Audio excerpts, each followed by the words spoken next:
तो स्टूडेंट्स अभी हम जानते हैं कि जो क्वाड्रेटिक इक्वेशन का फैक्टराइजेशन करने का जो मैंने आपको शानदार सा ट्रिक बताया था उसके पीछे का लॉजिक क्या है। तो देखो मान लेते हैं कि हमारे पास यहाँ पे एक क्वाड्रेटिक इक्वेशन है, ठीक है। हमें पता है कि क्वाड्रेटिक इक्वेशन जब हम फ्रेम करते हैं, जब हमारे पास रूट्स ऑलरेडी दिए गए हैं अल्फा और बीटा, तो क्वाड्रेटिक इक्वेशन फ्रेम करने का ये फॉर्मूला होता है। तो यहाँ पे अल्फा प्लस बीटा होता है और यहाँ पे क्या होता है, अल्फा इंटू बीटा होता है।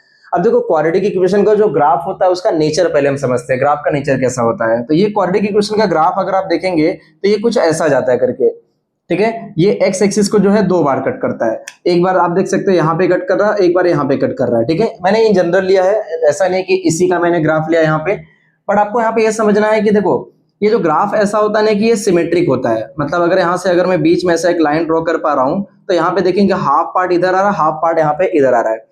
और क्वाड्रेटिक इक्वेशन के हमें ये भी पता है कि दो जीरोज होते हैं। दो जीरोज का मतलब कैसा होता है, क्वाड्रेटिक इक्वेशन के दो रूट्स होते हैं, यानी एक्स की दो वैल्यूज होती है जहां पे हमें ये जो फंक्शन दिया हुआ है इसका वैल्यू जीरो होता है, तो उसको हम क्या बोलते हैं, जीरोज बोलते हैं, ठीक है। तो एक जीरो मान लेता हूं कि यहाँ पे है और एक जीरो यहाँ पे है, और यहाँ पे जो ये लाइन दिख रही है इसके अबाउट जो है सिमेट्रिक है। इसका मतलब ये हुआ कि ये डिस्टेंस जो होगा और ये डिस्टेंस ये दोनों क्या होगा, इक्वल होगा। यानी अगर इस पॉइंट से अगर ये ए डिस्टेंस हो तो इस पॉइंट से भी क्या होगा, ए डिस्टेंस। ये ए डिस्टेंस कम होगा और ये ए डिस्टेंस क्या होगा, ज्यादा होगा। आपको यहाँ पे ये समझना है। तो अब यहाँ पे ध्यान देना, हम लोग को अगर यहाँ पे देख सकते हो तो अल्फा प्लस बीटा की जो वैल्यू है यहाँ पे कितना दिया हुआ है, 10 दिया हुआ है, ठीक है। तो हमें पता है कि ये पॉइंट वही रिप्रेजेंट करेगा जो दोनों जीरोज है, ये दोनों जीरोज का एवरेज आएगा, ठीक है। इन दोनों का जो एवरेज होगा एकदम बीच में होगा।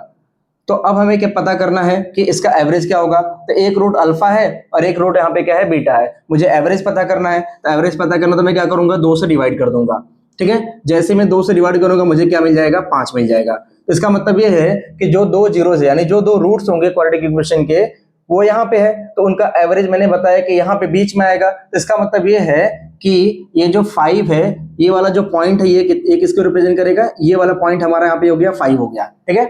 ये वाला पॉइंट 5 हो गया। अब जैसा मैंने आपको बताया कि ये हमारा रूट नहीं है, ये हमारे रूट्स का क्या है, एवरेज है, ठीक है। अब यहाँ पे ध्यान देना है कि मैंने आपको बता दिया कि एक रूट 5 से ए डिस्टेंस कम होगा और एक रूट जो होगा 5 से ए डिस्टेंस क्या होगा, ज्यादा होगा, क्योंकि ये सिमेट्रिक होता है उसकी वजह से। तो एक होगा यहाँ पे हो जाएगा 5, ए डिस्टेंस कम है तो मैं 5 माइनस ए ले लेता हूँ, और दूसरा जो रूट होगा 5 से ए डिस्टेंस ज्यादा, यानी क्या हो जाएगा, ये 5 प्लस ए हो जाएगा। और ये इज इक्वल टू कितना हो जाएगा, तो ये इज इक्वल टू हम लोग यहाँ पे 24 लेंगे।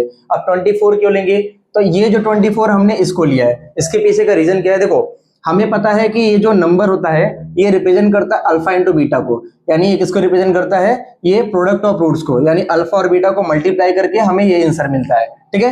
ये बात क्लियर है यहाँ पे।